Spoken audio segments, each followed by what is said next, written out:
This is Manish Srivastava. जैसा कि आपको पता है हम लोग भूगोल को पढ़ रहे थे, जिसे ज्योग्राफी कहा जाता है, उसमें हम बहुत सारे टॉपिक्स पढ़ चुके हैं।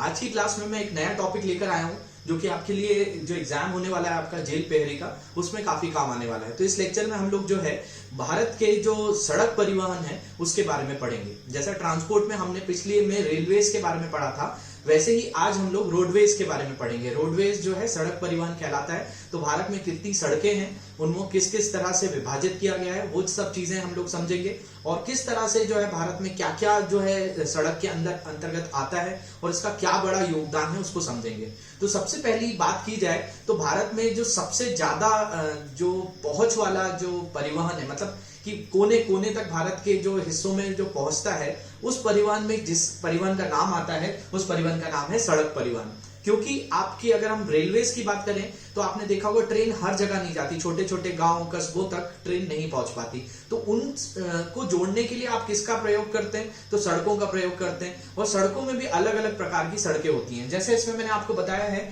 कुछ होते हैं राष्ट्रीय राजमार्ग जिसको नेशनल हाईवे कहा जाता है, दूसरे होते हैं स्टेट हाईवे जो कि राज्य राजमार्ग होते हैं, तीसरे होते हैं जिला सड़क जो जिनको कहा जाता है, और चौथी होती हैं आपके विलेज रोड, मतलब ग्राम जो सड़कें होती हैं उनको कहा जाता है।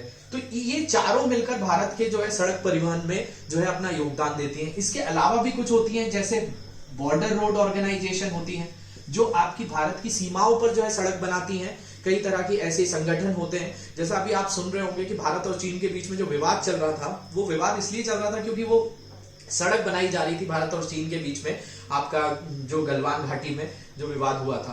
तो इससे आपको ये पता चलता है कि ये भी एक सड़क का पार्ट है। इसके अलावा आपके एक्सप्रेस वे भी बनाए जाते हैं। एक्सप्रेस वे जैसे आपने यमुना एक्सप्रेस वे का नाम सुना है कि नोएडा से आगरा को जोड़ता है, तो वो भी सड़कों के अंदर आ जाता है। तो ये अलग अलग जो सड़क परिवहन के अंतर्गत जो चीजें आती हैं, इनका जो प्रबंधन है, इसका मैनेजमेंट जो है वो अलग अलग प्रकार के संगठन करते हैं। तो उसके हिसाब से इनको बांटा गया है। जैसे मैंने आपको बताया कि राष्ट्रीय राजमार्ग वो होते हैं जिनको NHAI, national highway authority of India, जो भारतीय राष्ट्रीय राजमार्ग प्राधिकरण है, उसके द्वारा इसका प्रबंधन किया जाता है। दूसरे होते हैं स्टेट हाईवे। स्टेट हाईवे को करता है आपका PWD department, public welfare department. हर जो है आपने सुना होगा, ये डिपार्टमेंट काफी बड़ा जो है केंद्र सरकार के अंतर्गत भी करता है और राज्य सरकार के अंतर्गत भी करता है। तो CPWD जो है वो भी कई सड़कों के निर्माण करते हैं जो कि एक राज्य के अंतर्गत आ जाते हैं, जिनको स्टेट हाईवे कहा जाता है। इसके अलावा जिला सड़कों का भी निर्माण करते हैं। और जो यहाँ पे मैंने आपको ग्राम सड़कें लिखी है या विलेज रोड लिखी है, इनका निर्माण जो विशेष पंचायत करती है।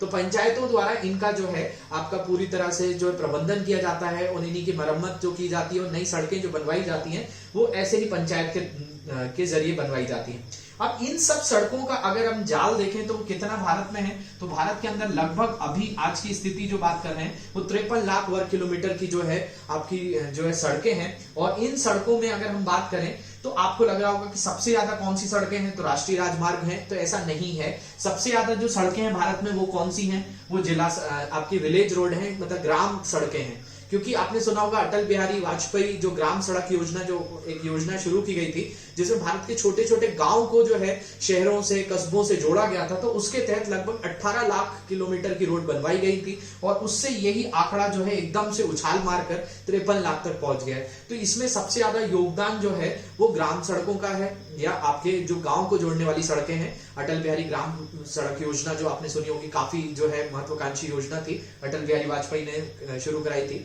तो उसके तहत जो है आपका ये जिला जो ग्राम सड़क है इसको जो है आपका प्रबंध किया जाता है। इसके अलावा अगर हम बात करें कि ये 53 लाख वर्ग किलोमीटर में सबसे ज्यादा यातायात मतलब ट्रैफिक कौन बियर करता है, तो ट्रैफिक को झेलने वाला जो है सबसे ज्यादा जो भारत के अंदर ट्रैफिक जो है वो झेलने वाला है नेशनल हाईवे। क्योंकि इस पर भारत का जो लगभग बोला जाए कि ये इतनी ज्यादा तो नहीं है, लगभग ये 1.8 से 2% रोड ही कवर करती है भारत की, लेकिन ये ट्रैफिक में लगभग 50% से ज्यादा भारत का ट्रैफिक जो है यातायात को झेलने वाली जो है वो राष्ट्रीय राजमार्ग है। इसके अलावा आपको यहाँ पे मैंने कुछ लिस्ट बताई है कि कौन सा सबसे बड़ा राष्ट्रीय राजमार्ग है और कौन सा सबसे छोटा है। तो इसमें सबसे बड़ा जो है राष्ट्रीय राजमार्ग, उसमें अगर आप बात करेंगे तो सबसे बड़ा राष्ट्रीय राजमार्ग जो है वो NH44 है, जो श्रीनगर से कन्याकुमारी को जोड़ता है और ये 3745 किलोमीटर का है।